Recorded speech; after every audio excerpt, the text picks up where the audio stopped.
বন্ধুরা, আমার চ্যানেল কুকিজমে তোমাদের সবাইকে স্বাগত। সামনেই রাখি উৎসব, তার জন্য আমি একটা পনিরের স্ন্যাক্স বানিয়েছি, যেটা চটজলদি হবে এবং খেতেও দারুণ। এই পনির পাসিন্দা বানানোর জন্য আমি একটা পনিরের ব্লক নিয়েছি। তার থেকে 1/2 ইঞ্চি পুরু করে আমি পনিরের পিস কেটে নিচ্ছি।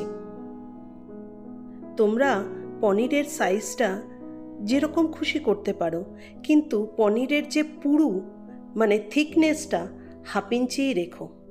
একটি পনির পাসিন্দার জন্যে আমাদের 2টো করে পনিরের পিস লাগবে। আমার পনিরের পিসগুলি কাটা হয়ে গেছে। পনিরের নিজস্ব কোনো টেস্ট নেই, তাকে টেস্টি বানানোর জন্যে আমরা একটা পেস্ট তৈরি করব।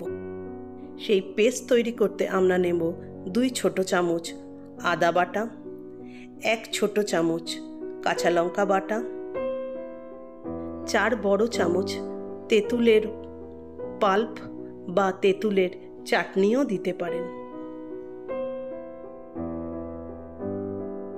2 বড় চামচ টমেটো সস, 1 টেবিল চামচ চাট মশলা, 1/2 চামচ ব্ল্যাক সল্ট, ছোট চামচ গরম মশলার গুঁড়ো আর 1 ছোট চামচ কাশ্মীরি লঙ্কার গুঁড়ো, 1/2 চামচ বা সামান্য লবণ আর 1 চামচ চিনি। এর সাথে কিছুটা পুদিনা পাতা আর ধনে পাতার কুচি মেশাবো। এর সাথে দেব 1 বড় চামচ ব্রেড ক্রাম্ব আর 1 ছোট চামচ বেসন।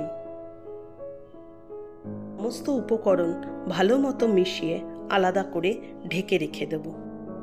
বন্ধুরা, আমার চ্যানেলে পনিরের অনেক চটপটা রেসিপি রয়েছে, তোমরা চাইলে ভিজিট করতে পারো। পাসিন্দা বানানোর জন্য একটা ব্যাটার তৈরি করতে হবে। তার জন্য আমরা 250 গ্রাম ময়দা, 100 গ্রাম কর্নফ্লাওয়ার, 1 ছোট চামচ বেকিং পাউডার, 1/2 চামচের মতো ছোট চামচ লবণ, 1 চামচের মতো চিনি আর 1/2 চামচের মতো ব্ল্যাক পেপার দেব। সমস্ত উপকরণ, শুকনো উপকরণ ভালো করে আমরা মিশিয়ে নেব। আমরা অল্প অল্প করে জল দিয়ে একটা ব্যাটার তৈরি করব। একসঙ্গে বেশি জল দেব না, তাহলে ভেতরে লাম্প থেকে যাবে। অল্প অল্প করে জল দিয়ে আমরা একটা থিক ব্যাটার তৈরি করব। ব্যাটারটা কিন্তু খুব পাতলা হতে পারবে না, আর ভালো করে ফেটিয়ে নিতে হবে যাতে ময়দার কোনো লাম্প বা গুটলি না থেকে যায়। এবার ওই ব্যাটারের মধ্যে 1 ছোট হাতা গরম তেল মেশাবো। মিশিয়ে আমরা ভালো করে ফেটিয়ে নেব।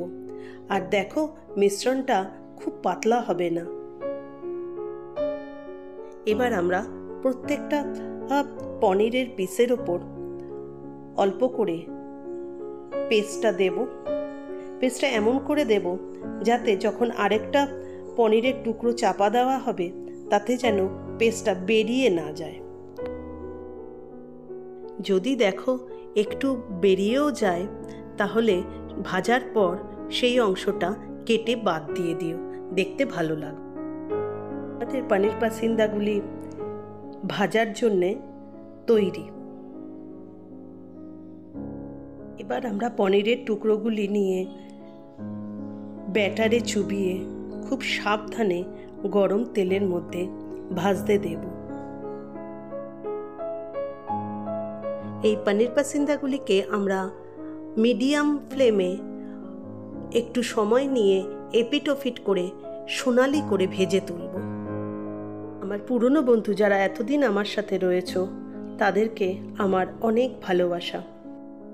আর নতুন বন্ধু যারা আমার চ্যানেলটা আজকে প্রথম ভিজিট করছো, তোমাদের যদি আমার রেসিপিটা ভালো লেগে থাকে তাহলে please like, share, comment and subscribe করতে ভুলো না।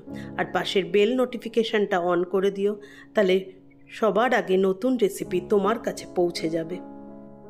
আমাদের সাথে কথা বলতে বলতে আমার পানির পাসিন্দাগুলি সোনালি করে ভাজা হয়ে গেছে।